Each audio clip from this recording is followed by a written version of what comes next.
Attention all grill masters and backyard barbecue enthusiasts. Lynn's has everything you need to make your 4th of July cookout a success. From sizzling certified Angus beef steaks and mouth-watering burgers to fresh-cut fruit and all the condiments you desire, we have you covered. Browse our weekly ad for celebratory savings like 39 cents per pound seedless watermelon through July 4th and shop online at lynsgrocery.com for extra convenience. Lynn's, where delicious begins. This episode was first published on February 22, 2024. 2 Years of War, Part 2, Origins. The tricolor banner of the Russian Republic now flies over the Kremlin. A day when Mikhail Gorbachev resigned as the president of a Soviet Union which had already ceased to exist. The new power broker, Russian President Boris Yeltsin. But I don't believe anyone could ever have doubted that there would be obstacles on Russia's road to a vibrant economy and a strong democracy. This partnership opens the door to cooperation with all of NATO's former adversaries, including Russia, Ukraine, and the other newly independent states. In Russia today, the clear winner of the Russian presidential election, Vladimir Putin, began to establish the Putin era. This week, our alliance must also decide how to respond to the request by Georgia and Ukraine to participate in NATO's membership action plan. Without question, our number one geopolitical foe. They fight every cause for the world's worst actors. The 1980s are now calling to ask for their foreign policy back. A Russian invasion of Ukraine. Russian troops spreading out throughout the strategic Crimean Peninsula. We're not going to go to war with Russia. The Ukrainians don't want that. We don't want that. Large groups of pro-Russia troops surrounding Ukrainian bases. People came to me, Dan Coates came to me, and some others. They said they think it's Russia. I have President Putin. He just said it's not Russia. More than 150,000 Russian troops had been surrounding Ukraine for days now. You are likely in the last few hours of peace on the European continent for a long time to come. We know what caused today's war in Eastern Europe. Russia invaded its neighbor 2 years ago. But why? To answer that, we must explore the origins of not only the antagonisms between Russia and Ukraine, but Russia and Europe, Russia and the United States, and the liberal international order incompatible with a view from Moscow. That's next with Michael Kimmage and Mark Galeotti as we report history as it happens, a podcast from the Washington Times. I'm Martin DeCaro. The Cold War days are over. The Cold War is over. The Cold War is over. Russia is a regional power. Не был нарушен мир. Мир повсюду оказывается в безопасности. In a speech at the Munich Security Conference in 2007, of all people, Vladimir Putin quoted Franklin Roosevelt. Franklin Roosevelt. Где бы ни был. Maybe it wasn't so dissonant. After all, Roosevelt's United States allied with Stalin's Soviet Union to defeat the Nazis. Well, here's the quote. When peace has been broken anywhere, the peace of all countries everywhere is in danger. Someone might want to whisper those words into Putin's ear today. That speech, delivered to an audience of Europe's leaders, including Angela Merkel, seems like a lifetime ago, not a mere 17 years. But at the time, Putin did not appear the revanchist dictator that he is today. In fact, he left the presidency the following year to serve as prime minister under Dmitry Medvedev. Most diplomatic speeches are forgotten within days, but what Putin said that day in Munich is an important part of Catholic University historian Michael Kimmage's new book, Collisions: The Origins of the War in Ukraine and the New Global Instability. Putin lamented the unipolar world he says the victors in the Cold War envisioned everyone else would have to obey. It is a world in which there is one master, one sovereign, and this is pernicious, said Putin. Kimmage writes that what Putin was arguing for was Russian autonomy, freedom of action in its supposed sphere of influence, an autonomy that would be impossible to achieve if only the U.S. set the rules of the world order. Putin's suspicions that the West was conspiring to encircle Russia were further confirmed the following year, when President George Bush delivered these remarks at the NATO summit in Bucharest. Here in Bucharest, we must make clear that NATO welcomes the aspirations of Georgia and Ukraine for their membership in NATO and offers them a clear path forward to meet that goal. So my country's position is clear. NATO should welcome Georgia and Ukraine into the membership action plan. But those remarks did not set Russia and Ukraine on an irreversible path to war. First, there would be a collision in Georgia that same year. A major issue is Russia's contention that the regions of South Ossetia and Abkhazia may not be a part of Georgia's future. But these regions are a part of Georgia, and the international community has repeatedly made clear that they will remain so. Another important part of this story came along in 2011. NATO intervened in Libya's mayhem, causing utter chaos and the toppling of Gaddafi. And that was another example in Putin's eyes that the West played by a set of rules it denied to Moscow. During these years, the object of Putin's historical obsession, Ukraine, had one foot in Europe and one in Russia, a sort of hybrid nationalism that ebbed and flowed with twists and turns in Ukraine's democracy. It would elect pro-Russian leaders and some pro-Western leaders, or leaders who wanted to straddle the line. Things changed in 2014. Russia's decision to send troops into Crimea has rightly drawn global condemnation. The illegal annexation of Crimea was Putin's response to Ukrainians taking charge of their futures. They had ousted President Viktor Yanukovych after he backed out of a trade deal with the EU under Kremlin pressure. The Maidan Revolution sent a message: enough is enough. And it may have woken up some people in the United States who had minimized Russia's importance, but even so, European states still wanted to do business with Moscow, still wanted Russian oil and gas. We must also remember that during the Bush years, the war on terrorism crowded out most everything else, and under Obama, while he tried to reset relations with the Kremlin, he also tried to extract the U.S. from the Middle East while pivoting to Asia. Russian problems appeared passé. Europe also seemed ready to live with Russia's presence in Crimea and the Donbass, signaling to Ukraine, well, you may not like this, but sorry, there's really nothing we're going to do about it. We're not going to go to war with Russia. The Ukrainians don't want that. We don't want that. Collisions tells the story of colliding powers, military and economic. Washington, the EU, Moscow, Kyiv, but also colliding perceptions, including how victor and vanquished viewed the end of the Cold War. As Kimmage writes about Moscow's interpretation of history, the peaceful resolution to the Cold War and Europe's subsequent transformation had proceeded from a Soviet choice, not a European or an American choice. It was the Soviet Union that withdrew its troops, not because it had lost a war, but because it was giving Europeans their freedom. The Soviet Union stood by as East Germany, Poland, Czechoslovakia, and Hungary went their separate ways, peacefully departing from the Soviet imperium. A post-Soviet Europe had been the Soviet Union's final gift to Europe, and when had an empire ever treated its subjects so graciously? Again, that would be Moscow's interpretation of history. So Putin does want to dominate Ukraine, but the war is about more than Ukraine's independence, important as that is by itself. It's about, in Putin's view, whether Russia can deny the West its desired hegemony, whether Russia can reverse its humiliation at the hands of condescending, decadent foes who push NATO's boundaries, for instance, all the way to Russia's borders. Likewise, the Biden administration also sees Ukraine as part of a larger struggle, whether the promise of 1989 can extend to any country that wants to participate. As mentioned, Michael Kimmage is a historian at Catholic University. Mark Galeotti is the director of the consultancy MIAC Intelligence in the United Kingdom. Mark Galeotti, welcome back. Glad to be here. Michael Kimmage, welcome back. Great to be with you both. Well, before we get to your superb new book, Collisions, I would like to ask you both a question or two about the current state of the war. Michael Kimmage, how much danger is Ukraine in right now?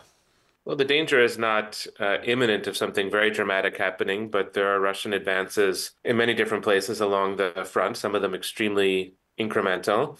As we all know, there are big questions hanging in the balance of the nature of U.S. military commitment to Ukraine, which is a consequential question. It's not something that's going to affect the next few months of the war, but it could certainly affect the shape of the war in calendar year 2024.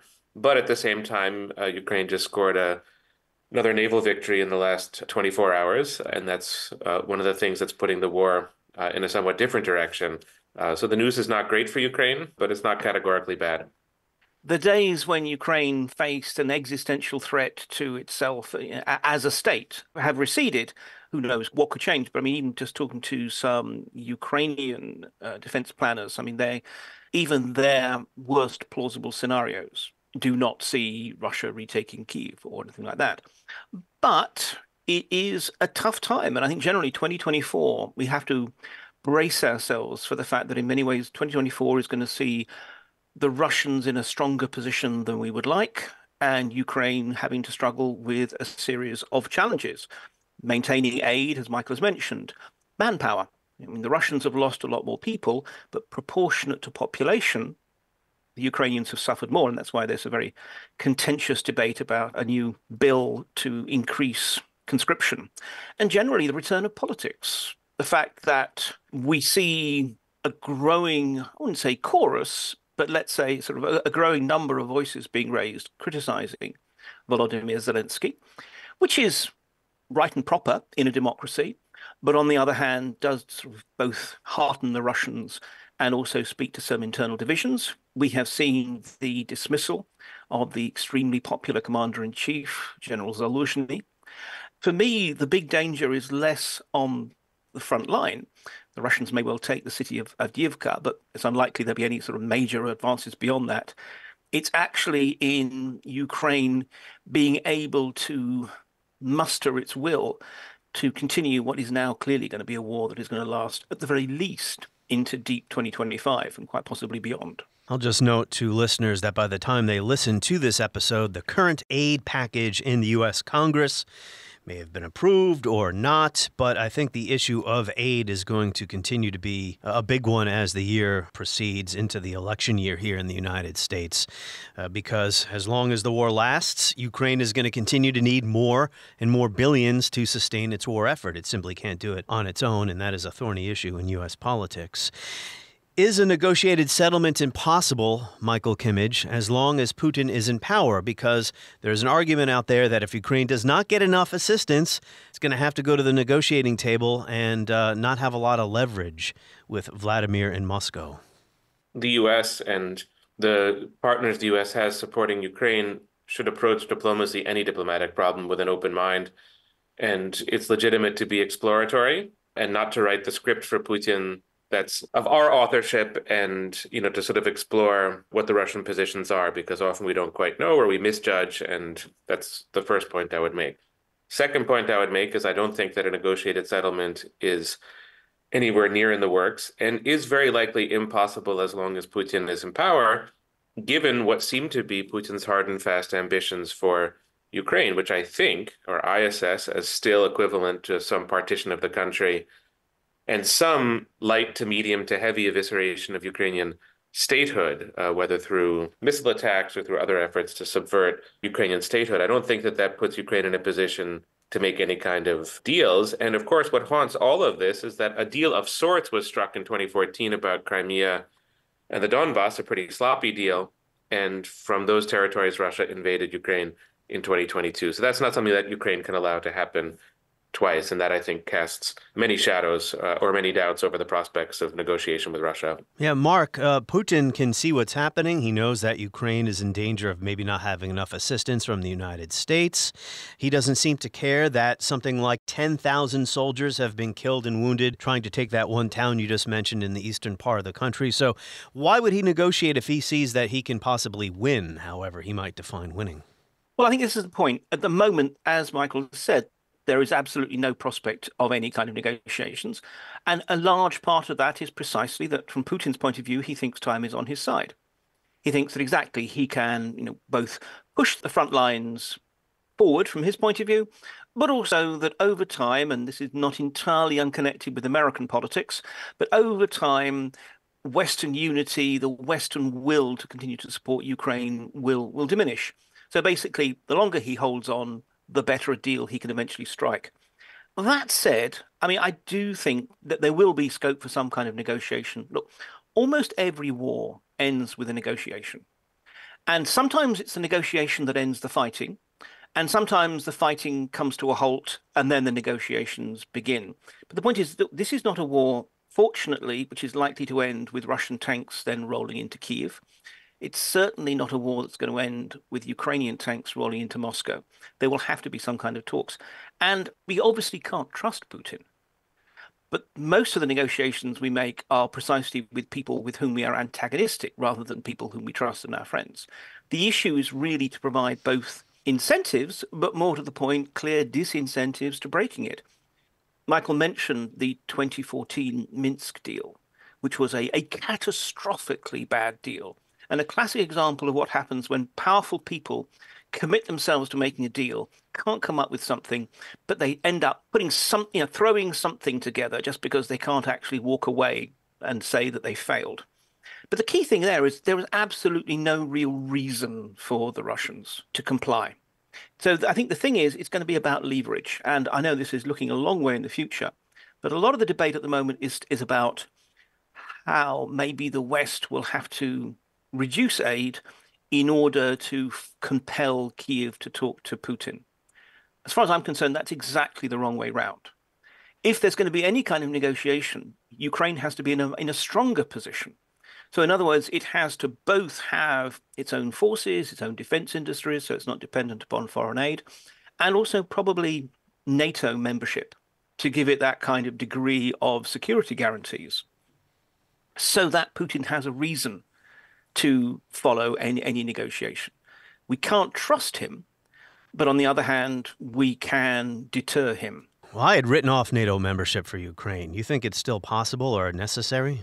Personally, I think it's in due course probably going to be inevitable, simply because, I mean, although there's, certainly from a number of NATO members, for all their vocal, open championing of Ukraine's cause, there's actually frankly a preference not to have Ukraine within NATO because, if nothing else, of the guarantees that means. But if we actually want to see an end to this conflict, an end that lasts, a conflict that is costing us, let's remember, billions of dollars, pounds and euros every month.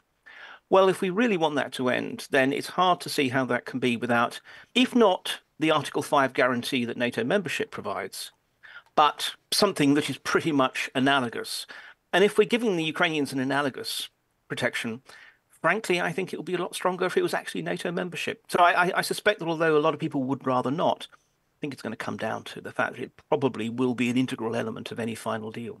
Mark's logic is impeccable. What I worry about when I think about this question, my guess is that the analogous to NATO is maybe a little bit more likely than flat out NATO membership. I think the torturous problem is going to be the line of contact or the border between Russia and Ukraine. I would be surprised. I would be happy, but surprised if Ukraine were able to reclaim all of its territory, in which case, it might be so advantageously positioned that some of this stuff would become maybe a touch less necessary. But if that's not the scenario, it's sort of hard to configure. I don't think NATO was designed for a state that's been truncated. In fact, NATO presupposes the integrity of the borders of the country that joins. So it's not an insoluble problem. And I fully agree with Mark that some security guarantee is the way out of the labyrinth for Ukraine and the way out of the labyrinth for Europe and for the United States as well. But there's going to have to be a creativity when it comes to borders, sovereignty, territorial integrity. That's going to be the new step when we bring this somewhat older architecture to bear on the issue. I absolutely agree. And I think that last point about the need for creativity, I think this is the point. At the moment, we are still very heavily constrained by old ways of thinking. We have to acknowledge that we may need to think of other things.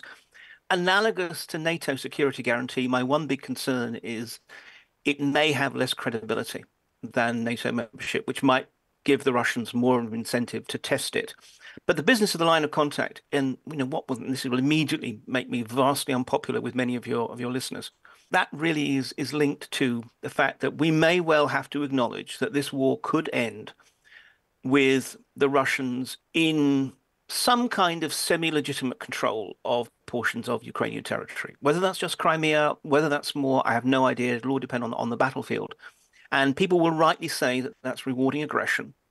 Well, yes, let's be honest, it is. But that might actually be the price, not just for peace, but precisely for a peace which also allows Ukraine to become integrated into NATO.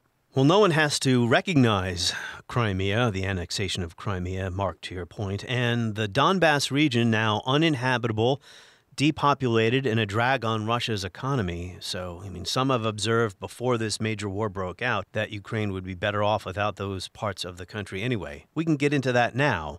Collisions, the main order of business, Michael Kimmage's new book, about 250 or so pages, that I thought was really excellent. So congratulations, Professor. You clarified so many issues that I've been thinking about when it comes to the causes and the origins of the war.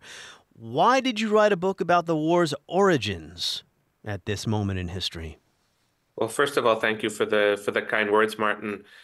And it felt to me in writing a book about the origins that I was simply doing what I was able to do. There are already quite a few excellent books about the war itself, written by journalists and people who have been eyewitnesses to the war. The recent book by Yaroslav Trofimov and then Christopher Miller has a very strong book, and there are many more that will come, written by Ukrainians and others who have lived through it all. So that's not the book that I'm able to write, but I did work in the U.S. government at the State Department from 2014 to 2016, and at that time was immersed in the diplomacy related to this question and this problem of where Ukraine fits in Europe and Russian aggression toward Ukraine and such.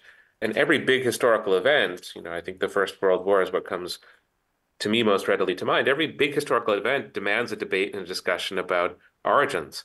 Why did it happen? Why did it come about? What mistakes were made? What could perhaps have been done differently? I don't really weigh in on those questions in the book, but that's the conversation that I wish to invite with it. And then very finally, there's an excellent book on the origin of the war by Serhiy Plokhy called The Russo-Ukrainian War. And he's a brilliant historian of Europe and of the Soviet Union, Ukraine, and Russia. What I felt that I could bring in vis-a-vis a book like Serhiy's wonderful book is the American element, which I think is important and maybe overemphasized a bit in my book, but that's the one part of the puzzle that I really wanted to foreground. What does decision-making mean in the U.S. and how did the U.S., sort of become a part of the story? Yes, I thought it was excellent. I liked the fact, Michael, that right at the end you said maybe a little to US focus, because I will confess there were times when I was thinking, excuse me, there is a continent of Europe. Anyone would think that Britain was no longer a world bestriding colossus. No, I mean, it was wonderful because it managed to provide a lot of the crucial granular detail without getting bogged down in it. I mean, this is one of the problems I have, is that this is actually a story which it's hard to tell other than at the extremes. You can caricature it and say, oh, big bad Russia, imperialists wanted to take over democratic Ukraine. There you go. That's fine for the sort of 10-cent tour. Or else you can get incredibly bogged down in every single little negotiation, every single statement that came from any Russian official or whatever. When you add the additional layer of every single cable coming from the embassy in Kyiv to DC and such like. And this actually manages to balance that sense of the minutiae with the big picture, because I think that really matters to me. I think the thing that struck me was, on one level, I mean, yes, this is a simple story. This is a simple story of precisely an autocrat who doesn't really believe that Ukraine exists as a country. I mean, this came up very, very forcefully in his surreal 30-minute history lecture at the start of the Tucker Carlson interview, who also essentially feels that Ukraine is not important so much in and of itself, but precisely what it says about Russia, what it says about the global order, what it says about, he sees as a hostile and encroaching West. So, yes, there is a simple picture, but that is built up of so many small misunderstandings, of so many small overtures that are defeated and such like. And I think it's that balance between the detail and the big picture that works very well and places it in this context. The final tragedy is that what comes out is that Ukraine is not important.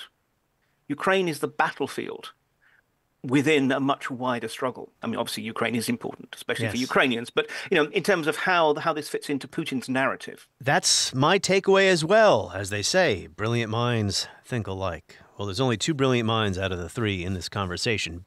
So it is a war fought in Ukraine between the militaries of Ukraine and Russia, obviously Ukraine getting a lot of assistance from outside powers. Yet it's also a story about how a local war, so to speak, was part of this intensifying regional, even global conflict between Russia and Europe. Russia and the United States, Russia and Western institutions, starting with the end of the Cold War. You pretty much start at the end of the Cold War. It is a chronology, it's narrative history, but you do bounce back and forth in the chronology out of necessity because it's important to revisit certain episodes that loom large as events continue to develop. So I think you succeed here because you explain why Putin saw Russia's role in Ukraine as part of a larger conflict. A sort of general argument in this regard in terms of post-Soviet Russia after 1991, Mark puts it very eloquently. It's a sort of a series of mistakes, misreadings, changes, alterations, political dynamics that take us from the fluidity of the 1990s and land us by February of 2022 in the horrors of this war. I think that there's a constant that goes far beyond Vladimir Putin, which is a Russian drive for autonomy. And that can mean many different things. That Russia writes the rules, obviously, for Russia itself, but I think in the mind of Russian leaders that Russia writes the rules for the neighborhood to the extent that it can, in the way that it construes its neighborhood. And I don't think that Russia has too much of a pretense, post-Soviet Russia, of writing the rules for the world writ large. It might like to, but that's, I think, a step too far. But there are inclinations in that direction. You know, I think that this would describe Mikhail Gorbachev, I think this would describe Boris Yeltsin, and I think it describes Putin. And I think very importantly, sometimes the factor that doesn't get enough attention, it describes the Russian population for the most part. There's some Russians who would like to see less aggression from Russia and a less imperialist style of Russian foreign policy and a more sort of pro-American, pro-European position. But there are enough Russians who really believe in Russian autonomy that leaders in a certain sense have to stay within that mold. So that's a constant, and that does have a lot of implications for the way that Russia looks at Ukraine, that Russian autonomy is in some sense tested in Ukraine, or Ukraine is a kind of test case for how autonomous Russia is in its region. But I don't think autonomy alone takes us to the war.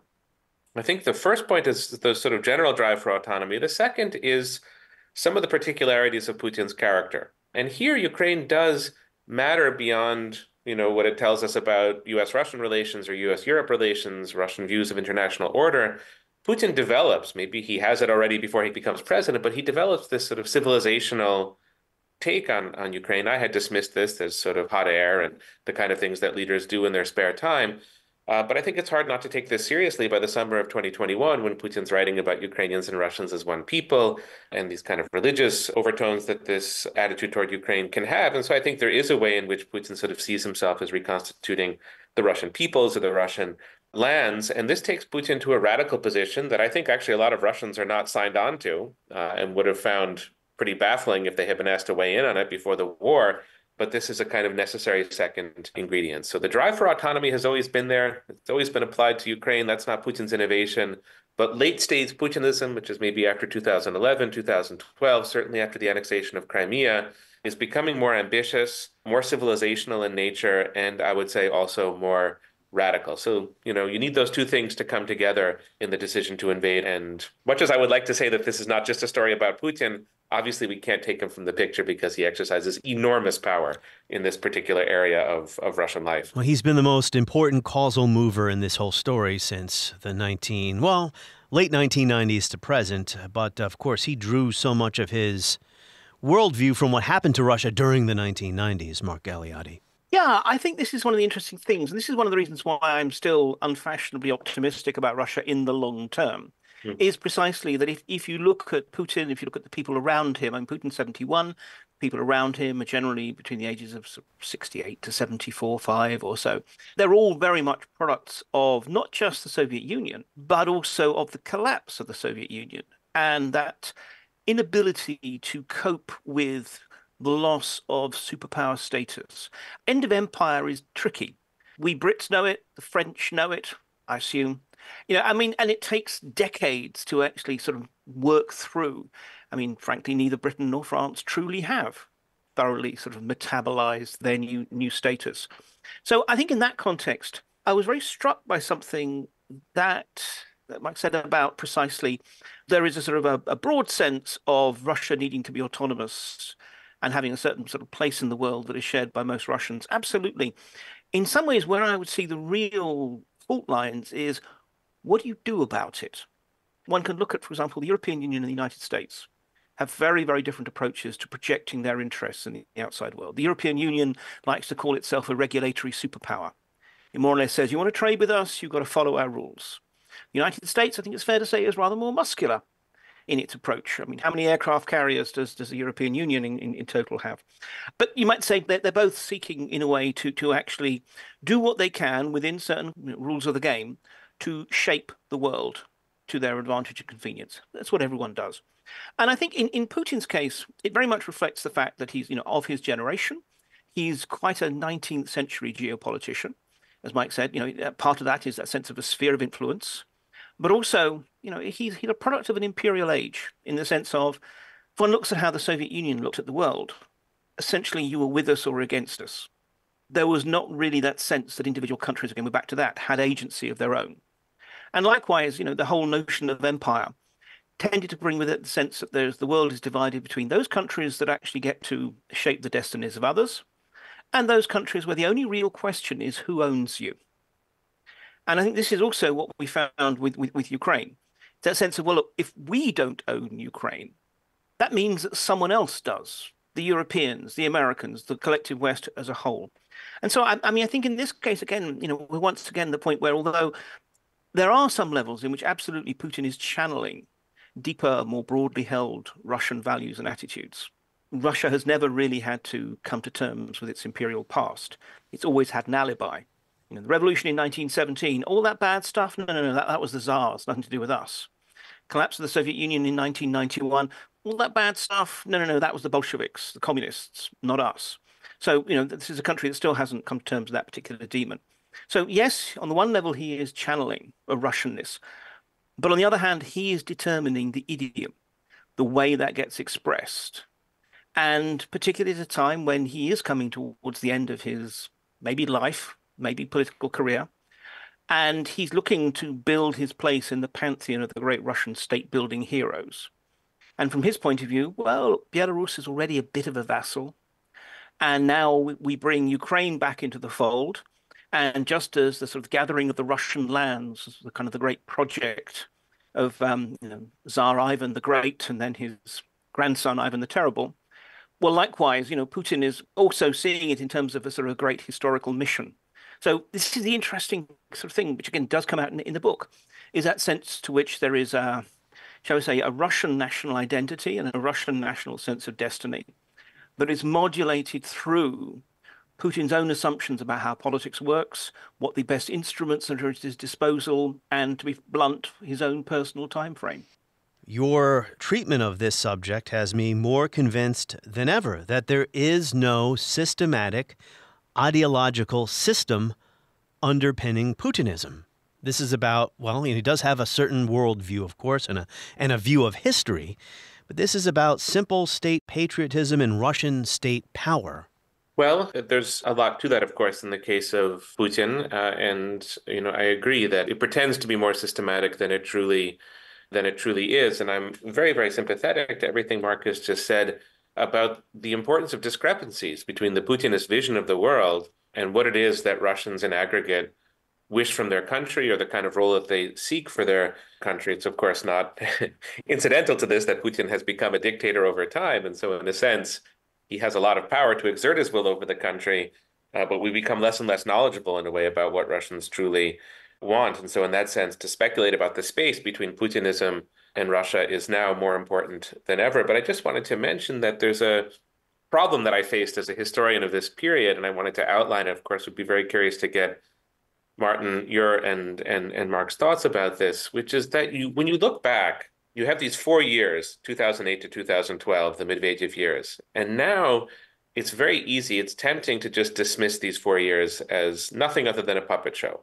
Putin was in power. Putin was plotting from year 2000 when he became president to invade Ukraine, to create a dictatorship, to make Russia into the aggressive anti-Western power that it's become. And I feel like I fall into that mode a little bit in the book at times myself, because you're reading things now back through the lens of the war in Ukraine. But, the Medvedev years are real, and they do suggest that there was a variety of alternatives that Russia faced after 1991. And I try to solve this problem through telling the same story in two different fashions. So one chapter is titled The Allure of a Modern Russia. and another chapter which succeeds it is titled The Dilemma of a Modern Russia. And I wish to suggest that these are both the same country, that there's a modern Russia that probably wouldn't have gone exactly in the direction Medvedev wanted, which was partnership with the West, taking in Western technology, a kind of Western-style modernization, if not exactly a democracy for Russia, but that was there as this kind of one possibility. And then, of course, Putinism goes in a much more heavy-handed direction. But I wanted this for my readers to be sort of a real toss-up and to make things in a way as non-inevitable as possible, because there were lots of discrete decisions that were made along the way.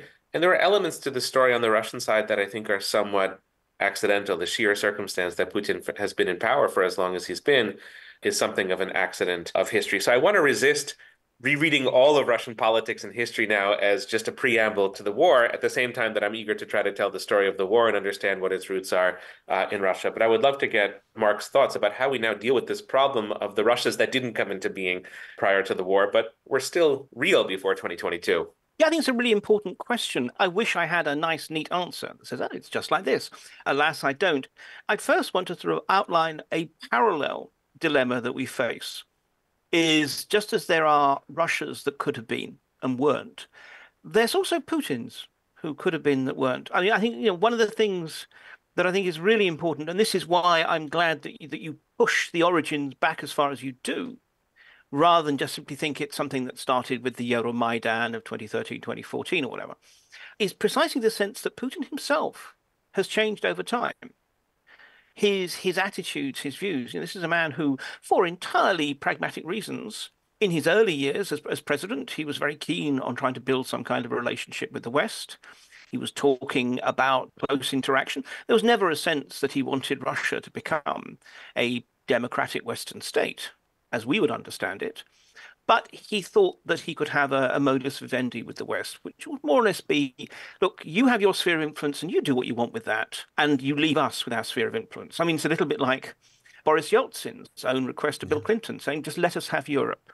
There was this sense that, based often on a naive misunderstanding of the West, but nonetheless, that he thought he could be optimistic, that then he fell out of that early naive notion, and over time would change. It's clear that the Putin of 2022 is very different from the Putin of 2008, or indeed the Putin of 2012, when he returns to the presidency. But that is also the sort of problem. We always have a tendency to write our histories backwards.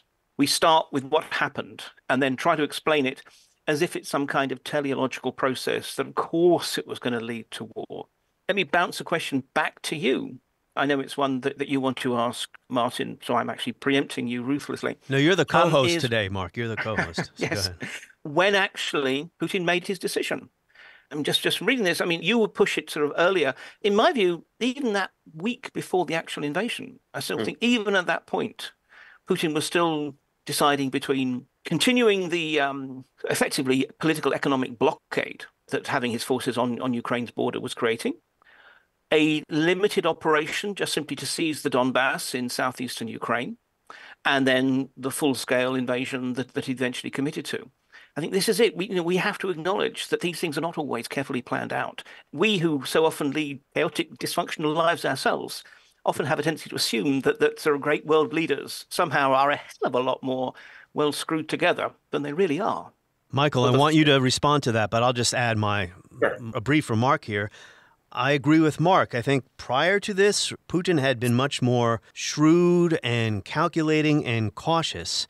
This decision, whenever he made it, and we'll get your take on when he finally decided to throw the dice, this decision was, as I just said, a gamble. He finally went up to the craps table and decided to let the two dice go, based on a certain assessment of where the world was at that moment, meaning how Europe would respond, whether Russia was ready, how the U.S. might respond based on what had happened recently, namely in Afghanistan. But go ahead. Mark asked the question, when did he make up his mind? No, it's a wonderful question. And I do wish for future historians or any of us who sort of mull these topics over that we'll get some kind of evidence in the future. Because at the moment we don't have anything. And it's very, very hard to go off of no evidence. So what we have is inference. Inference can tell us a lot, but it's harder than working off of evidence. So one very general point I'll make, and one of the things I tried to, through argument, to express in the book, there is, of course, a very, very good and rich and interesting debate about NATO expansion, NATO enlargement, and its culpability for late-stage Putinism or its culpability for the war in Ukraine. And that's a conversation we could have. There are, of course, connections between the way that NATO evolved and Russian foreign policy. And I think that there are ways in which the West instilled certain fears in Russia that are part of our story. But I think also Putin develops, and I don't have a lot of great evidence for this either, it's all inference, he develops a contempt for the West. Certainly a contempt for Ukraine. That's as important as whatever he might worry about in terms of Ukraine becoming a part of Europe or becoming a stable democracy and bringing democracy to Russia. And I think the contempt plays a role in the question of timeline, sequencing, and the decision to invade again. I wish I had evidence for this, but this is my set of working assumptions or suppositions. So I do not see, Putin moving in this direction visibly while Trump is still president. It's not a causal connection, but I just don't see that happening. I do think, without, again, any way to prove this, that January 6th is significant. I think there are a series of developments in Ukraine itself about a kind of emboldened Zelensky after Biden is elected, and for other reasons, a Zelensky who's not as flexible as he had hoped to have been to do diplomacy with Russia to sort of enact his vision as he ran as a peace candidate in 2019 and suggested that he could kind of come to an agreement with Russia over the Donbass. That didn't pan out in Zelensky's presidency, and there's a certain hardening that happens in early 2021 vis-a-vis Zelensky and Putin or vis-a-vis Ukraine and Russia. So while there's a lot of diplomacy going on, mind you. To be sure. To be sure. And there's a fairly good period between Russia and the West from January 2021 until the summer of 2021. Things look kind of undramatic, as if there were some sort of rapprochement or reconciliation reset at work, at least on the surface of things.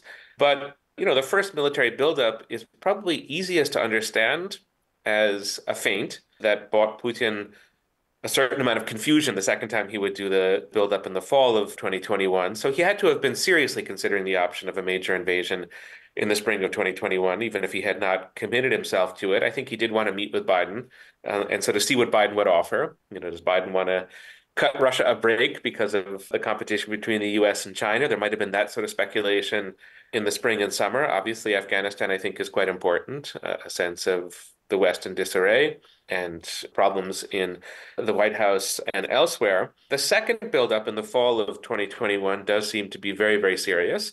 Obviously, he's giving himself the option. The final thing I'd say, which makes me date things maybe a little bit earlier than February 2022, is that the diplomacy that he practices between, let's say, December of 2021 and February of 2022 is so contemptuous. And that's hard for me to understand in a way. I think that if he had been more moderate, if he had been slower, if he had done the buildup and then sort of engaged in a real back and forth, I think he could have gotten NATO membership for Ukraine off the table. I think he could have gotten, a couple of concessions that people wouldn't have done before in 2014, 2015. This is obviously very hypothetical. But to do that, he would have had to have done a kind of lower profile diplomacy, maybe back channel diplomacy or just a set of more sort of simple demands. Instead, he kind of tells NATO it's got to go back to its 2018 configurations, and he sets these ultimatums. He does things that really no British or German or American head of state could agree to. And so it becomes a kind of diplomatic game. And as I interpret it in the book, it's sort of a distraction from the military question. So he focuses the media's attention all on these diplomatic matters. And so we don't really think as much as we should have about the military questions.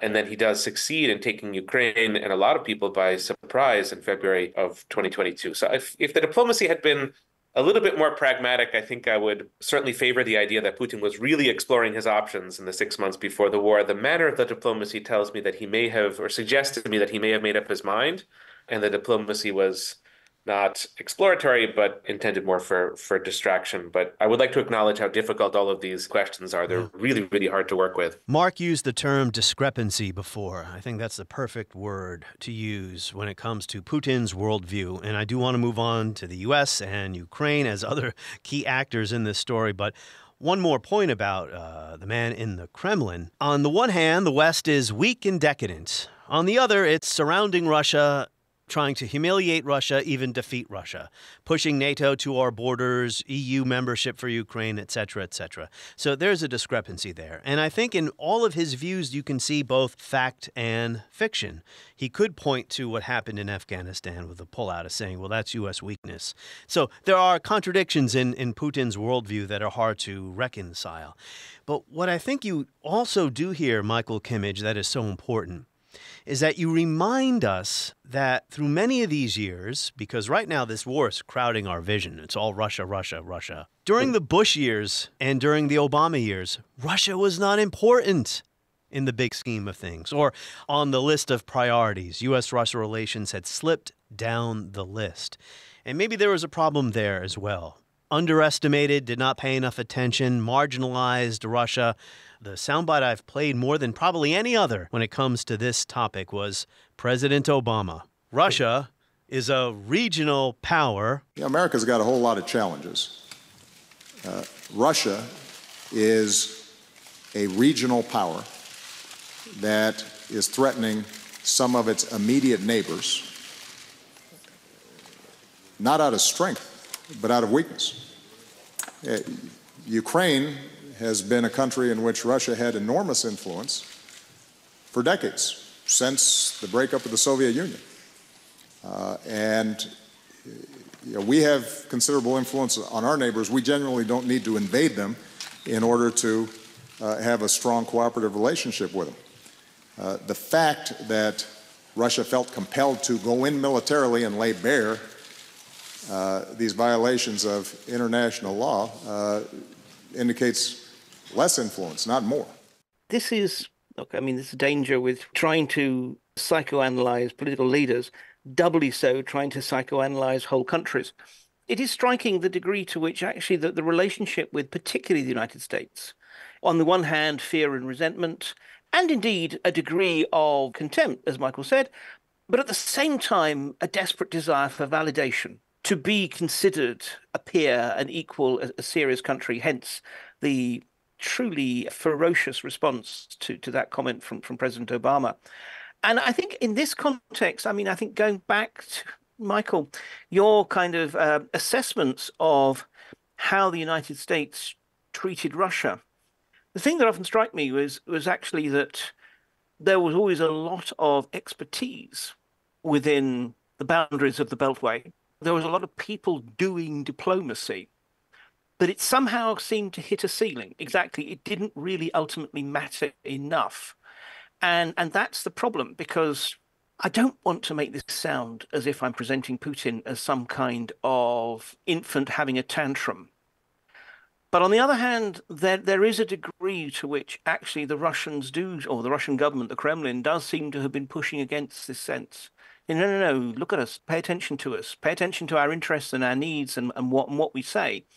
And a failure to do that, I think, did help, in a way, radicalize Putin in this respect. I mean, does that chime with your sense of what's been going on? It does. And, I think it cuts a couple of different ways. I mean, you could be very open-ended in the way that you interpret this problem or analyze this problem. On the one hand, it's a kind of underestimation of Russia. Martin, I think you put it well, that it was sort of just falls fairly low on the priority scheme. If you look at when Biden comes in 2021, Russia is not at the top of the agenda, to be sure. Trump years are sort of a story unto themselves. Maybe leave those off for a moment. But certainly for Obama, I don't think that he came to office in 2009 or 2013 and felt that Russia is the country that he really wants to devote a lot of his attention to. To the contrary, there's this kind of neglect. And on the one hand, it means that there was no, you could sort of play the argument this way, there was no willingness to discuss something like neutrality for Ukraine, because there wasn't enough fear of Russia. There wasn't enough sense that, well, Russia's going to overturn the apple cart if we don't figure out some solution to the problem of Ukraine that pleases Russia. So you can make the argument that way, but you can almost make the opposite argument based on the same problem. There was no willingness to arm Ukraine until a few weeks or a few months before the 2022 invasion. Okay, the javelins that the Trump administration sent and a few sort of training exercises that were conducted with NATO, but it was really minimal. And so there was a commitment to Ukraine's territorial integrity and sovereignty, but not to arming Ukraine, which was to a degree not wanting to provoke Russia. But I think it was also a sense that, well, Russia's not going to invade. They're not going to do anything really big here. So we'll put this on the back burner. Where I find this most maddening, and I like the adjective that you use, Mark, about catastrophic to describe Minsk diplomacy.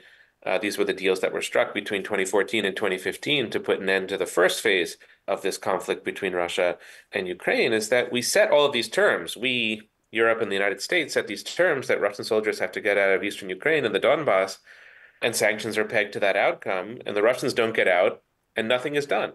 So it's as if the problem itself is not that important. I think that signal was sent. It's not the signal we wanted to send, but I think that was the signal that was received in Russia. And I suspect Putin gambling that this would have been a very short war, a week or two, Ukraine's going to fold, we're going to run the tables, we're going to conquer the country, all of the sort of schemes and fantasies that Putin may have had before the invasion. Well, if that's the case, and there's a low level of engagement and concern, we're not taking all that seriously, maybe we'll sort of get away with it. So I think that the stakes were very high, not so much for these comments. I think they're clues. The comment about Russia being a regional power is a clue to how Obama thought about the world. I don't think it's a cause or a catalyst of Russian actions, but this refusal to be, sort of very engaged, take things seriously, the refusal to worry about worst case scenarios, that is a baffling reality now, of course, with the benefit of hindsight and looking at things in retrospect. But they all do circle around to this sense that after the collapse of the Soviet Union, the opportunities and the problems of the world are elsewhere. They're in Asia. After September 11th, they were in the Middle East, but they're not in Europe and they're not in Russia, and that proved to be a mistake. Yeah, a remark about Russia as not important. The 2003 invasion of Iraq. Putin opposed it, as did Germany and France, tried to convince the United States not to do it. But that was not the straw that broke the back of U.S.-Russia relations. The 2008 war between Russia and Georgia. Bush administration didn't like it, but people tended to forget about it pretty quickly. A frozen conflict, not a straw that broke the back of U.S.-Russia relations. A contentious relationship with Russia is not in America's interest. And a contentious relationship with America is not in Russia's interest. With its actions in recent days, Russia has damaged its credibility and its relations with the nations of the free world. Bullying and intimidation are not acceptable ways to conduct foreign policy in the 21st century. 2011 U.S. intervention in Libya. Putin detested it for what it symbolized, right? This U.S. order, NATO on the offensive in another country, toppling an autocrat, right? I mean, you don't have to be a genius to figure out why that might bother him. And then in 2014, the invasion, or I should say the annexation, well, it was an invasion, of Crimea. European Union didn't like it. What did Angela Merkel do? She didn't say, that's it, we're done with Russia. We said, here's Nord Stream 2. From the U.S. and the European point of view, they did not like Putin's behavior. They saw their own interventions, a la NATO in Libya, as benign, when at the same time, Russia, Putin were viewing these events through a darker lens, if you will. Putin was becoming more unhappy with the status quo than the West was. Because, as we said, the West wasn't looking at Russia as being an all that important country anymore. Or in the case of Germany, even after the annexation of Crimea, well, we still want to do business with Russia anyway. Well, I think it was very legitimate during all those years, and even now, to sustain some kind of relationship with Russia. We can't wish it off the map. And as Mark was suggesting at the beginning of this conversation, it's very possible in the end phases of this war that something like conventional negotiation and diplomacy will return. And in that sense, we won't be able to simply ignore Russia. It's never really been a good option. And before 2022, it wasn't an option that was much considered, which I find, sort of basically understandable. I think that the mistake, and it's a very easy one to identify in retrospect, the mistake was not to see the pattern. And it's hard to do in real time, but the mistake was not to see the pattern, not to see that's the word I was looking for, pattern. From the invasion of Georgia in 2008 to what happened in 2014. You might also look at the murder of Russian nationals or British subjects, German citizens on European territory. The meddling in the U.S. election in 2016 is a big step, forward or backward for Russia in those years. Syria, 2015. And I think the key point, and I think Mark describes it perfectly, and it's very hard for this reason, we who study the history have to have empathy for the historical actors who knew less than we now know about these things, but Putin himself changes. Putin speaks in 2002 of having Russia join NATO. In 2007, Putin visits the Bush family compound in Kennebunkport, Maine, and it's easy to look at that relationship as maybe conflictual, but basically convivial. First, I'd like to congratulate President Putin for being the only person that caught a fish today. And there are many ways in which if we go down below the level of elite leadership, Russia and Europe especially were integrating all the way up until 2022. More contact, more academic exchange, more people-to-people exchange. And yet Putin within all of this is somehow changing. And it was not easy to sort of detect the nature of those changes. It was really not until the early morning hours of February 24, 2022, that we really had the proof of what all of this change meant. And it was hard to factor in. It was hard to see before. But yes, we missed the pattern or didn't fully put it together and make it a part of our policy. I think that's fair to say now. I like this focus that you bring on the perceptions of the situation and of the importance of Russia, and the fact that for so long Russia was not seen as that important. You got a really nice line towards the end of the book in which you say, well, while the attempts of the United States to enlist the support of other countries like Brazil and India into the international sanctions regime, not really proving too successful, the war was not really their business, they implied, simply because the United States said the war was existential for the liberal international order was no reason for the war to be existential for them. And I think for me, this is one of the interesting sort of elements of the whole kind of collisions at the heart of your book. Often we're actually talking about the collisions of perceptions. You obviously have at that heart, you've got the Russian sense of what the world order is about and what it means for them and how important certain things are. And then you also have different Western perceptions as well as a kind of an overall Western sense of, look, Russia, once it was big and powerful and dangerous, but now it matters much less. And now we have the conflict, and suddenly, obviously, Russia's sort of importance in our hierarchy of concerns has become much, much greater. But at the same time, you go to the global south, or as the Russians are now beginning to call it, the world majority. There, actually, there's a very different perception, and it's kind of basically, well, okay, so there's a war, to put it very crudely, between some white guys and some other white guys. Why should that be a problem for us when, frankly, the global north has not really paid too much attention to a lot of our problems and such like? And therefore, I suppose, given that you have called this book Collisions, how far do you think this is precisely as some would put it, a civil war in the global north?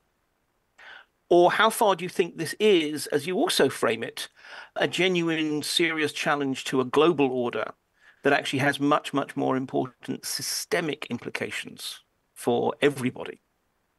Well, I'm tempted, Mark, to sort of gesture to Martin to just call the conversation to a close because it's such an apt description of my book, more so than I would have been able to do myself, to say that it's about the meeting of armies and economies and the traditional tools of war.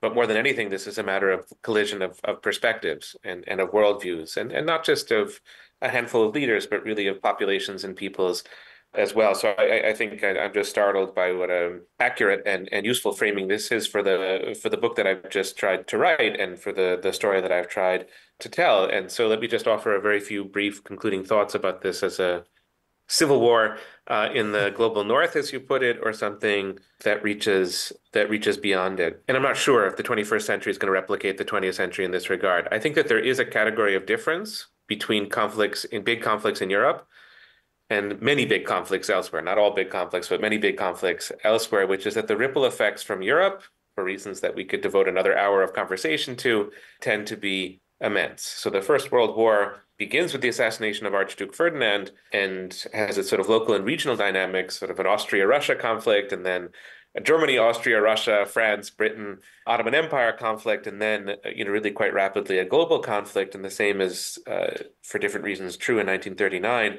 I don't know if Europe has quite the centrality now that it did then, but still you see so many ripple effects that come from economics and other factors. So even if this were, sort of purely a civil war in the global north, the fact that the global north is so networked and integrated into the global environment is reason to think of it in global terms. But maybe to come, sort of full circle with the conversation, since we said that Russia's intent in invading Ukraine in February 2022 was not just about Ukraine and not just about the United States and not just about Europe, but there is a sort of a larger vision of global order that Putin has. We see, for example, maybe sort of conclude on this note, that Putin has found any number of ways to link the war in Ukraine with the events in the Middle East after October 7th. And this has to do with Russia's relationship with Iran and Russia's desire to see a sort of parallel conflict to the war in Ukraine that's going to attract Western resources and distract Western policymakers. And that to a degree, has worked so far for Putin. So Putin has found ways to globalize the war. And the West, too, has tried, I think, probably less effectively to globalize the war in the sense of mobilizing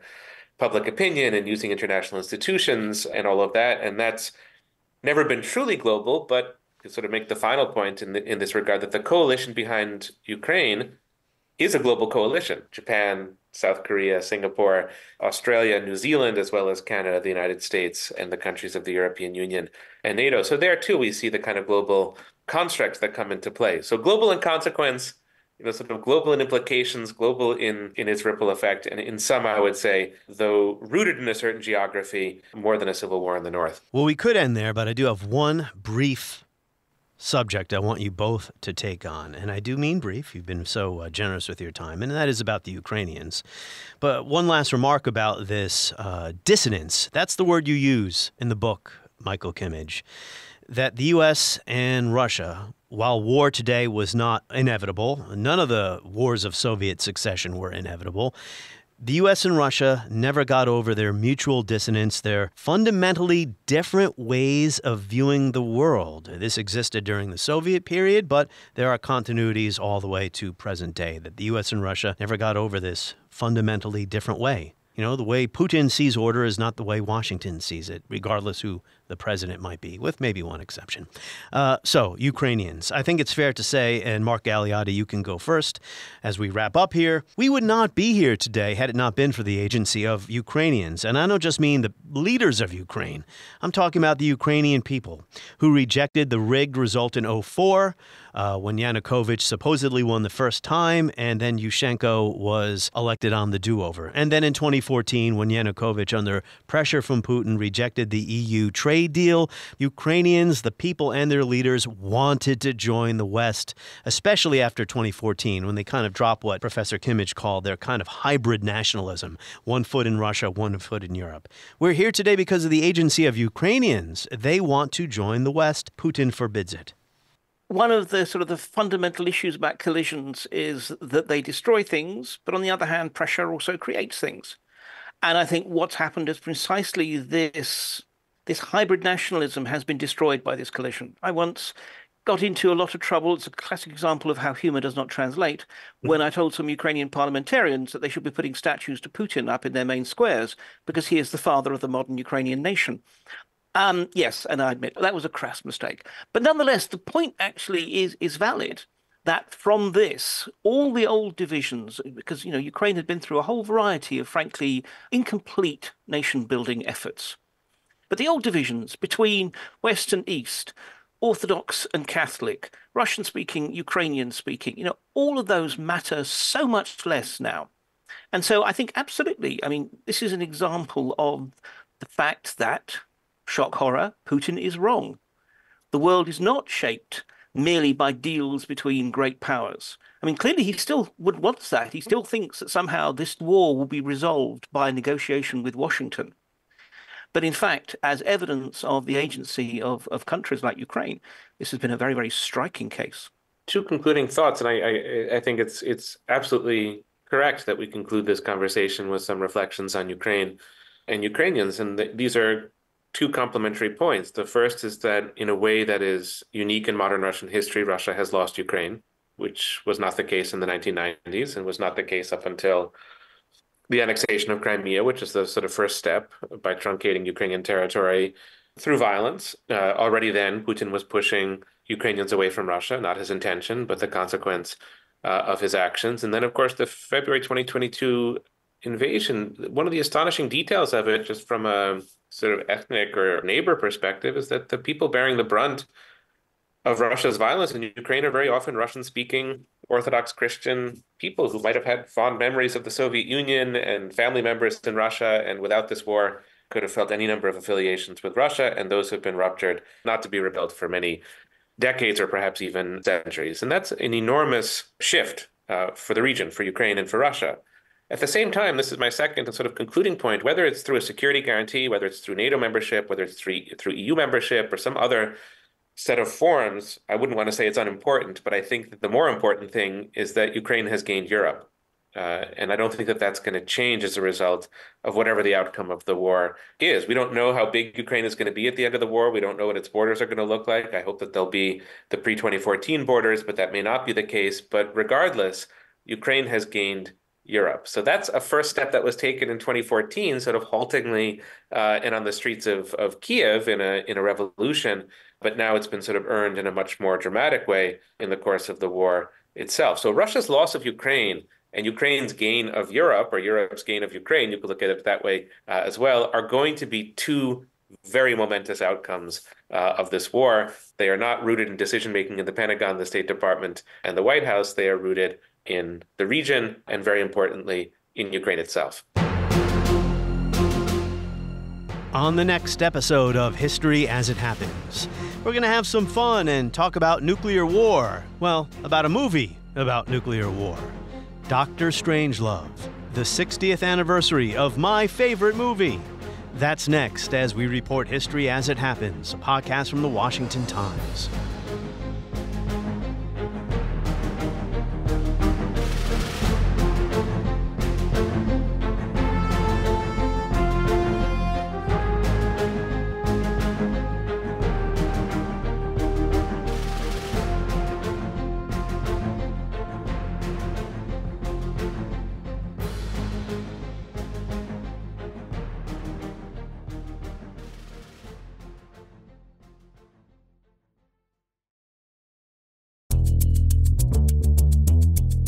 Okay, it's official. We are very much in the final sprint to Election Day.